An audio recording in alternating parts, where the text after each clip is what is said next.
रहा था तो मैं हंस रहा था। मैंने कहा जो मुक्का लड़ाई के बाद याद आए वो अपने मुंह पे मारना चाहिए। मेरा ख्याल ये कि आपकी आर्मी चीफ को चाहिए कि अपने मुंह पे 2-3 मुक्के मारने हैं। संदेश यानी कि हिंट हमें मिल चुका है।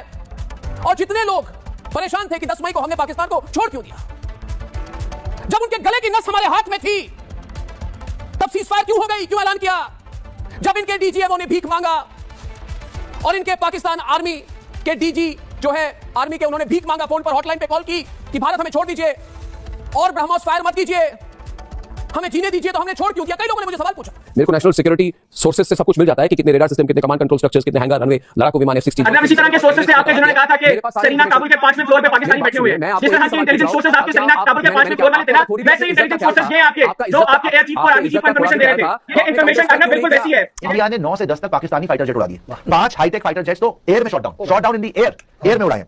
4 से 5 F-16 जिसपे अमेरिका को बड़ा लगा, इसलिए ट्रंप पागल हुआ, इसलिए उसने सीज फायर करवाया। 5 F-16 तो ग्राउंड पे उड़ा दिए, खड़े खड़े हैंगर्स तोड़ दिए, फाड़ दिए एयरपोर्ट। वो मिसाइल गिरती है तो वो रनवे पे नहीं मारी, सिर्फ हैंगर में मारी, जहां पे हैंगर क्या होता है, जहां पे एयरप्लेन खड़ा होता है। 5 वहीं पे इनका स्क्वाड्रन लीडर भी मरा था। पाकिस्तान की सेना भारत के साथ युद्ध लड़ने के लिए बेकरार बैठी है। और रही बात पाकिस्तान को भूगोल से मिटाने की, तो इसके लिए भारत भी तैयार है।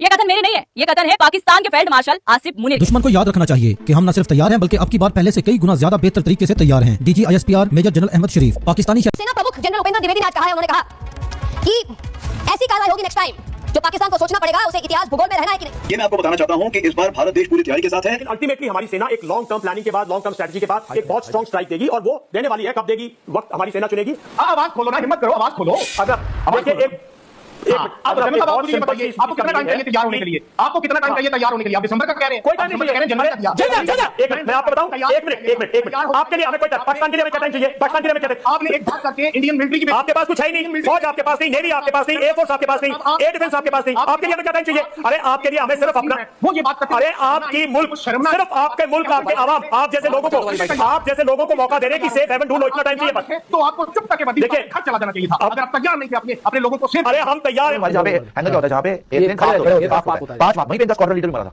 स्क्वाड्रन लीडर होता है, पूरे स्क्वाड्रन का लीडर होता है वो एयरफोर्स के अंदर। और ये जाहिल ऐसे चिल्लाते कि हमने प्लेन दिया, तुम्हारे पायलट मर गया भाई। बहुत बड़ी पोस्ट राडार और कमांड सेंटर तो, कंट्रोल सेंटर तो बहुत उड़ा दिए, तभी वो पूरे ब्लाइंड हो गए, तभी तो सीजफायर के लगा, सीजफायर करो, और बोला उन्होंने, तभी वो माफी मांग के आ गए कि सीजफायर करो, बिकॉज़ हमने 1-1.5 दिन में तबाह करके रख दिया।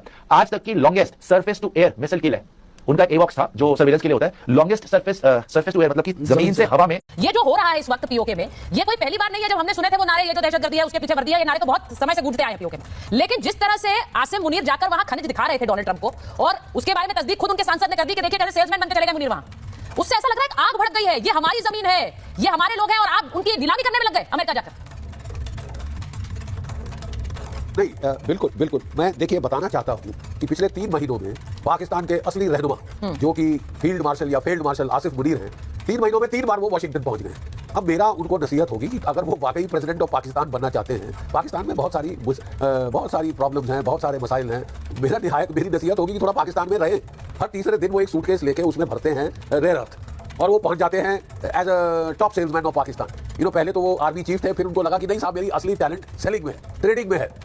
तो आप साहब वो ट्रेडर इन चीफ मार्शल है, एपी सिंह, ये वो मेंढक है जो मई में पाकिस्तान से फेंका करके हाइबर मिशन में चला गया, और अब उसको पाकिस्तान ने खुद नहीं छोड़ा। अब मैं आपको बताऊंगा कि वो मेंढक कौन है जिसको खुद नहीं छोड़ा नहीं हमने। आप सिर्फ पानी ट्रैक्टर गवर्नमेंट दे मुझे, अगर आप इतना हौसला पैदा करो, आधे घंटे से मैंने आपका इंतजार किया है, आप पानी ट्रैक्टर गवर्नमेंट आपको दे देंगे, अपना वजन रखो, उसके बाद आपका दिल जो करता है बोले। सिक्योरिटी सोर्सेज से सब कुछ मिल जाता है कि कितने रेडार सिस्टम, कितने कमांड कंट्रोल स्ट्रक्चर्स, कितने हैंगर, रनवे, लड़ाकू विमान F-16। अगर इसी तरह के सोर्सेज से आपके जिन्होंने कहा था कि सेना काबुल के 5वें फ्लोर पे पाकिस्तानी बैठे हुए हैं, जिसको बेयर नहीं कर सकता, और उस दौरान अगर कोई मेंढक निकल कर बाहर जो है वो करा के ले करने की कोशिश करता है, तो उसकी हालत बिगड़ जाती है, बाद में वो सिर्फ ट्रैक्टर कर सकता है। आपको पाकिस्तान ने खुद नहीं छोड़ा, आपको सिर्फ ट्रैक्टर कर रहा है, और ये भारतीय भी नहीं मान रहे। अनकरीब ऐसे मेंढकों का अंजाम क्या होता है कि अनकरीब को खाए जाते हैं, मार दिए जाते हैं, खत्म हो जाते हैं। जिस तरह पाकिस्तान की फिजाइया ने आपकी फिजाइया को इब्रतनाक शिकस्त दी, मनोमती तरह दबन किया, ये हाइबरनेशन से निकल के ये जो मेंढक है ना एपी सिंह, ये ट्रैक्टर कर रहा है, ये सिर्फ ट्रैक्टर कर सकता है, ये ट्रैक्टर के अलावा कुछ नहीं कर सकता। इसको किसी लायक छोड़ा नहीं पाकिस्तान की फिजाइया ने। तो अब ये ट्रैक्टर करवा लो, अगर ट्रैक्टर करवा लो, जिस तरह ये ट्रैक्टर कर रहे हैं, तुम लोग ट्रैक्टर कर सकते हो, इससे हटके कुछ नहीं कर सकते। जो कुछ पाकिस्तान ने मई में तुम लोगों के साथ किया है, जितना बड़ा तुम लोगों की फोर्सेस का उठा है, अब ये सिर्फ बातें हैं जो तुम लोग कर सकते हो, बातों से हटके कुछ नहीं कर सकते। तो बात करके तुम लोगों की तुम्हारी एयरफोर्स मनोमती तरह दबन उठी है, तुम्हारी जो आर्म फोर्सेस है वो मुकाबला करने को तैयार नहीं है। तुम लोग पाकिस्तान से क्या मुकाबला करोगे? मेरी बात कर फिर से बोलो, मैं कहूंगा कि फिर से आजाद कर रहा हूं कि आप कृपया अपनी ज़बान को 19 शब्दों तक रखिए, तो पब्लिक में बोले जा सकते हैं। हां, हम आपको कुछ नहीं बोल रहे, ऐसा हम आपको फैक्ट बोल रहे हैं, आप बात करें। अस्सलामुअलैकुम नाज़रीन, आप देख रहे हैं ARS न्यूज़ चैनल। नाज़रीन, जैसा कि आप वीडियो में देख चुके हैं, पाकिस्तानी फ़िज़ाइया ने भारतीय फ़िज़ाइया की एयर चीफ को कहीं मुंह दिखाने के लायक नहीं छोड़ा। अर्नब गोस्वामी को लाइव शो में पाकिस्तानी सहाफ़ी ने जलील कर दिया।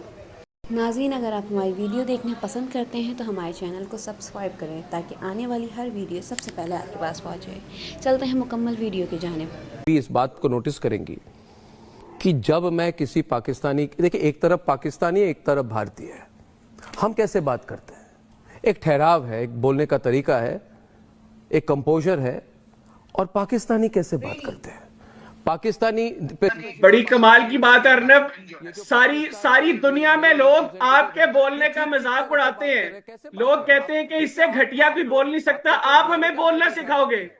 सारी दुनिया कहती है कि अर्नब से घटिया कोई बोल नहीं सकता जर्नलिस्ट, आप हमें बोलना सिखाओगे किया। और मैं अर्नब गोस्वामी कह रहा है हमने किया, मैंने टेक्निकल एविडेंस देखी है, मेरे को नेशनल सिक्योरिटी सोर्सेस से सब कुछ मिल जाता है कि कितने रेडार सिस्टम, कितने कमांड कंट्रोल स्ट्रक्चर्स, कितने हैंगर, रनवे, लड़ाकू विमान F-16। अर्नब इसी तरह के सोर्सेस थे आपके जिन्होंने कहा था कि सरीना काबुल के 5वें फ्लोर पे पाकिस्तानी बैठे हुए हैं। जिस तरह के इंटेलिजेंस सोर्सेस आपके सरीना काबुल के 5वें फ्लोर वाले थे ना, वैसे ही इंटेलिजेंस सोर्सेस ये हैं आपके, जो आपके एयर चीफ को और आर्मी चीफ को इंफॉर्मेशन दे रहे थे।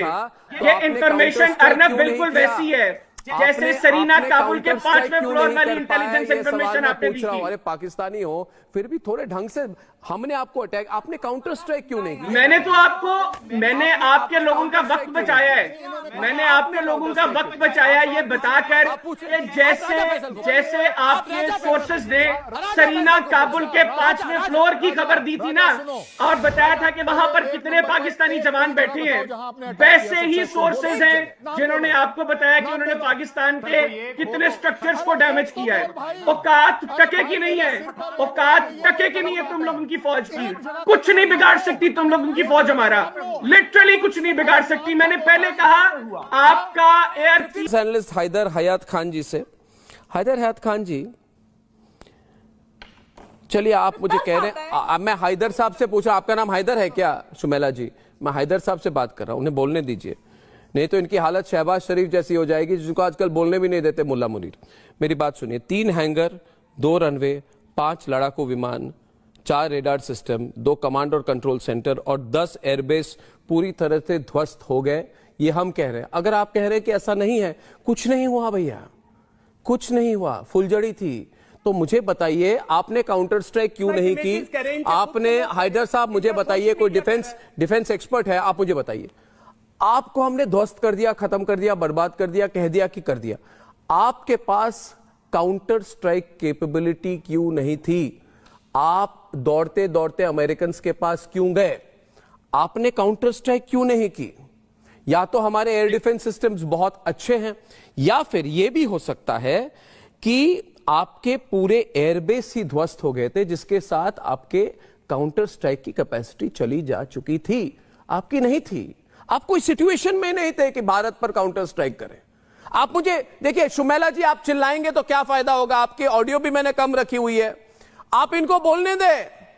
आपके ही फेलो पाकिस्तानी है, एक पाकिस्तानी दूसरे पाकिस्तानी को बोलने दे। बताइए हैदर साहब, जवाब दीजिए मेरे टेक्निकल सवाल का। मैंने पिछले आधे घंटे से सबको खामोशी से सुना है, और अब मैं एक्सपेक्ट करूंगा कि कम से कम अनइंटरप्टेड 2 मिनट आप मुझे देंगे ताकि मैं अपना वर्जन आपके सामने रख सकूं। देखिए, हम लोगों ने बचपन में पढ़ा था कि फ्रॉग यानी मेंढक ये हाइबरनेट करता है जब सख्त मौसम में, ये चूंकि कोल्ड ब्लडेड होता है और ये अपना बॉडी टेम्परेचर मैनेज नहीं कर सकता, तो ये हाइबरनेट करता है। यही, और उस वक्त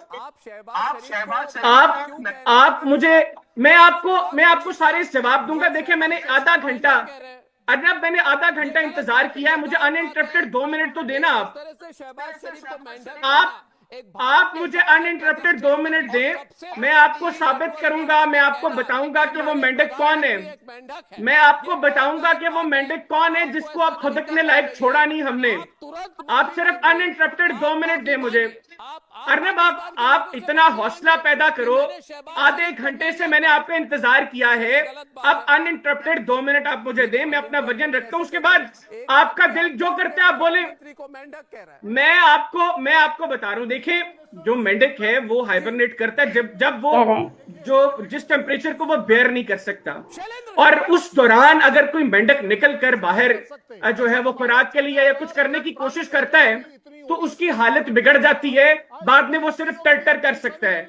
आपका ये जो एयर चीफ है, एयर चीफ मार्शल, आपका ये जो एयर चीफ मार्शल है AP सिंह, ये वो मेंढक है जो मई में पाकिस्तान से फेंटा खा के हाइबरनेशन में चला गया और अब उसको पाकिस्तान ने फुदकने लायक नहीं छोड़ा, अब उसको पाकिस्तान ने फुदकने लायक नहीं छोड़ा, अब वो सिर्फ टर्टर कर रहे हैं और ये भारतीय भी नहीं मान रहे।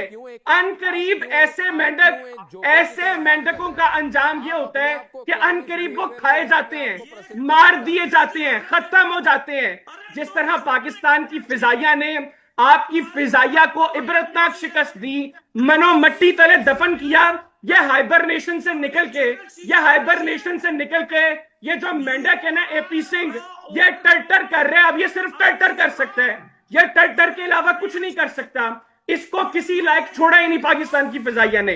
तो अब ये टर्टर करवा लो, अर्नब टर्टर करवा लो। जिस तरह ये टर्टर कर रहे हैं, तुम लोग टर्टर कर सकते हो, इससे हटके कुछ नहीं कर सकते। जो कुछ पाकिस्तान ने मई में तुम लोगों के साथ किया है, जितना बेड़ा गर्क तुम लोगों की फोर्सेस का हो चुका है, अब ये सिर्फ बातें हैं जो तुम लोग कर सकते हो, बातों से हटके कुछ नहीं कर सकते। औकात टकेगी नहीं है तुम लोगों की।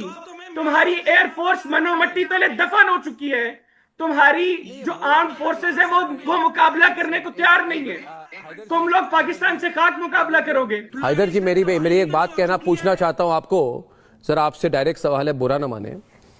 आजकल ऑफ लेट, और ये सवाल मैं ओपनली कर रहा हूं, शुमेला जी भी हमारे साथ प्रोग्राम पे है, ये भी इस बात को नोटिस करेंगी कि जब मैं किसी पाकिस्तानी, देखिए एक तरफ पाकिस्तानी है, एक तरफ भारतीय है, हम कैसे बात करते हैं, एक ठहराव है, एक बोलने का तरीका है, एक कंपोजर है, और पाकिस्तानी कैसे बात करते हैं।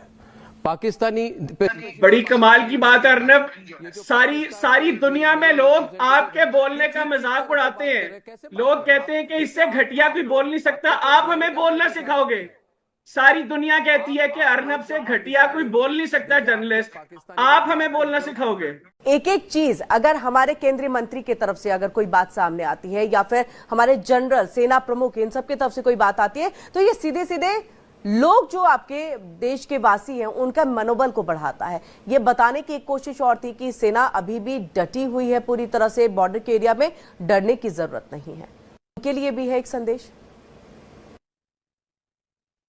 किरण, मैंने आपके सारे पैनलिस्ट्स को खामोशी से सुना है। अब मैं एक्सपेक्ट करूंगा कि आप मुझे अनइंटरप्टेड 2 मिनट देंगी, क्योंकि काफी चीजें राजनाथ सिंह की जो स्टेटमेंट है, उसके बाद एपी सिंह के जो क्लेम्स हैं, और आपके chief of army staff general Upendra ने जो रिसेंटली बातें की हैं, और अभी आपके पैनलिस्ट देवनाथ साहब जो हैं जो बातें कर रहे थे, मैं इन सबको रिस्पॉन्ड करना चाहूंगा।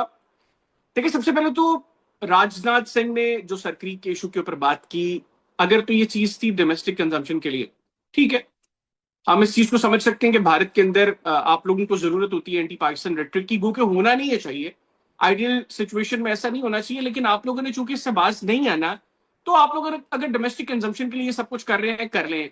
अदरवाइज ये जो राजनाथ ने कहा कि हमें कराची का रास्ता आता है, तो 1965 की जंग में भी आप लोग ये बातें कर रहे थे कि हमें लाहौर का रास्ता आता है, तब भी कुछ हासिल नहीं हुआ आप लोगों को, सिवाय नाकामी के, शर्मिंदगी के। अब भी आपको कुछ हासिल नहीं होगा, इनफैक्ट आपका नुकसान होगा। बुलाते हैं हैदर खान, फिर से बोल रहा हूं, रिक्वेस्ट तो नहीं करूंगा, लेकिन फिर से अर्ज आपसे ये कर रहा हूं कि आप कृपया अपनी जबान को उन्हीं शब्दों तक रखिए जो पब्लिक में बोले जा सकते हैं, बस। हाँ, हम आपको कुछ नहीं बोल रहे ऐसा, हम आपको फैक्ट पे बोल रहे हैं, आप भी हमें फैक्ट पे बात करिए। मुझे ये बताइए, क्या पाकिस्तान के खिलाड़ियों ने वो सही इशारे किए?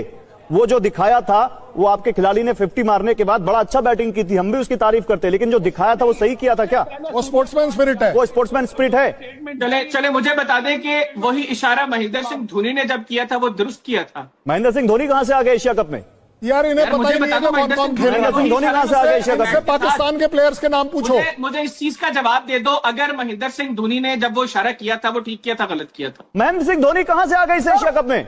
यार मैं तो पूछ रहा हूँ, मैं ये नहीं कह रहा, मैं पूछ रहा हूँ महेंद्र सिंह धोनी ने जब वो इशारा किया था। अरे भाई, तो ऐसे तो पता नहीं क्या क्या हो गया है, ऐसे तो पता नहीं क्या क्या हो गया। मैं आज तो जो पूछ रहा हूँ उसका जवाब दो ना। सवाल का जवाब सवाल हो सकता है क्या? आपने तो गलत किया था। सवाल का जवाब सवाल हो सकता है क्या? गलत किया था, अभी पर्ची आई है। गलत किया था। नहीं, आपके पास अभी लग रहा है मुझे पर्ची आई है, वो पर्ची दिखाओ, उसमें क्या यार आप मैंने बड़ी उम्मीद से सवाल किया था कि आप फैक्ट पे आओ। कर्नल साहब, वैसे मैंने बड़े बड़े अच्छे भारतीयों के साथ प्रोग्राम किए हैं, लेकिन लिटरली आप जैसी चवलों के साथ प्रोग्राम कम ही किए हैं। मतलब किधर की आप पर्ची, कौन सी पर्ची? मैं कोई भारत में बैठा हूं? भाई साहब, आपसे जो सवाल किया जा रहा है उसका जवाब दीजिए ना। आप महेंद्र सिंह धोनी को इस गेम के अंदर कैसे ले आए? जिस गोदी आप कैसे लेकर आ गए महेंद्र सिंह धोनी को इस गेम के अंदर? बैठा हुआ आपको बड़ी सीधी बात करी थी। वो बल्ला जो आपको दिया गया था वो खेलने के लिए दिया गया था या हवा में उड़ाने के लिए दिया गया था? आप बता दीजिए। आपको वहां जो 2 हाथ दिए जाते हैं वो फील्डिंग के लिए दिए जाते हैं या इशारेबाजी करने के लिए दिए जाते हैं? तुम बता दीजिए। बताओ, पाकिस्तान ने कितने जहाज गिरे हैं तुम्हारे? हाँ ठीक है, छोड़ दो। तुम क्या जानते हो क्रिकेट वेरी नाइस। वो बुमराह ने बता दिया। जानते हो कर्नल साहब? बुमराह ने बता दिया। वो आप ये बताओ। बुमराह ने बता दिया। मैं इसका जवाब भी क्रिकेट से दूंगा। बुमराह ने बता दिया कितने जहाज कहां पर कैसे गिरे। हटाइए इनको, चंद्रेश जी को लाइए, हटाइए इनको, ले आया फिर पॉलिटिक्स। 11 बेस नूर अली खान, जाके पता करो, वो रो रहा है जो आतंकवादी की मेरा बेस गिरा दिया। वीडियो देखो जाके। हैदर आयत खान को हटाइए, चंद्रेश जी को लाइए। चंद्रेश जी, क्या एक्सटेंशन है इसका? अगर आप हमारी वीडियो देखना पसंद करते हैं तो हमारे चैनल को सब्सक्राइब करें और बेल आइकन प्रेस करना ना भूलें ताकि आने वाली हर वीडियो सबसे पहले आपके पास पहुंचे। मिलते हैं अगली वीडियो में, तब तक के लिए अल्लाह हाफ़िज़।